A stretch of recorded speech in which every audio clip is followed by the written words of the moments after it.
Welcome back to this mini-series on SOLIDWORKS Assemblies.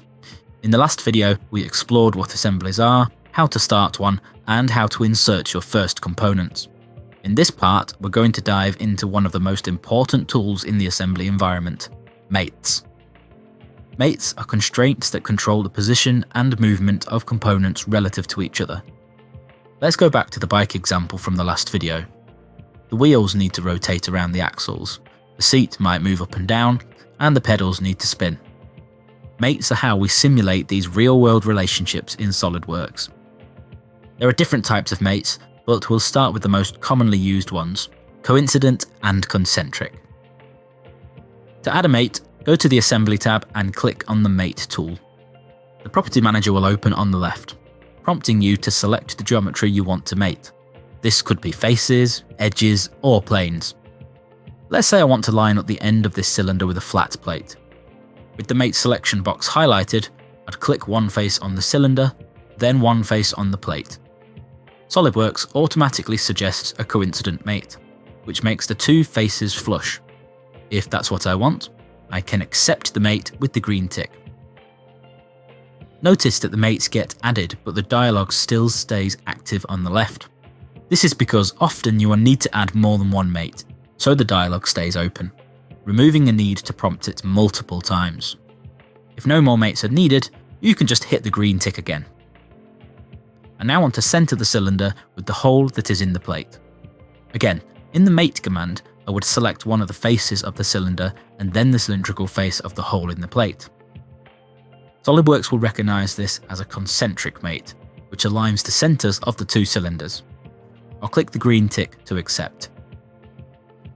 When a mate has been applied, it gets added to the mates folder in the FeatureManager. From here you can delete mates, as well as being able to edit them. A mate is treated like any other SOLIDWORKS feature, meaning you can right-click on it and choose Edit should you want to make any modifications. We could here, for example, edit the coincident mate between the cylinder and the plate and change the mate type to a distance mate. A distance mate will maintain a parallel relationship between its selections whilst allowing a specific distance to be set to. As well as there being a mate folder at the bottom of the Feature Manager, each component gets its own mate folder too, and this shows the mates that apply only to that component. This is really useful as your assemblies get more complex, as navigating the list at the bottom of the Feature Manager will quickly become difficult to do, as it displays all mates. When applying mates, it's a good habit to think about how the components need to behave. Should they move or should they be fully locked in place? The aim is to add as few mates as possible in order to get your assembly to respond in the way intended. There are some indicators that let me know whether or not a component is restrained. In the Feature Manager, next to the part's name, if there is an F, this lets me know that a part is fixed.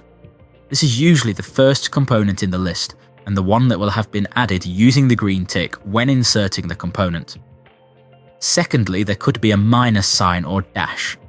This indicates that that component is free to move, but we don't know to what extent. To check how a component can move, we simply left-click on it and drag. In this case, we can see the cylinder rotate. Let's restrain this. To do this, we'll add a mate between two planes. Adding mates to planes can be really beneficial, as it allows parts to stay restrained even when the geometry changes, and would otherwise cause a mate to fail. Planes are hidden by default, so to select them you can either dive into the Feature Manager and select them from there, or a handy shortcut, if you're using SOLIDWORKS 2022 or later, is to tap Q on your keyboard, and this will display the planes on screen, which can then be selected. With the mates command active again, I'll choose the front plane of the plate and the front plane of the cylinder and add a coincident mate between them. Once the mate command is accepted, the cylinder can no longer rotate. Now that you've got a good understanding of the basics of mates and how to apply them, your assemblies will start behaving more like real products. There is a lot to say about mates, so in the next video we'll take things further by exploring some more mate types, as well as looking at some different ways to apply them.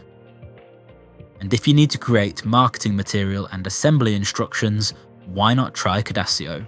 Turn your SOLIDWORKS files into interactive 3D presentations that you can share online.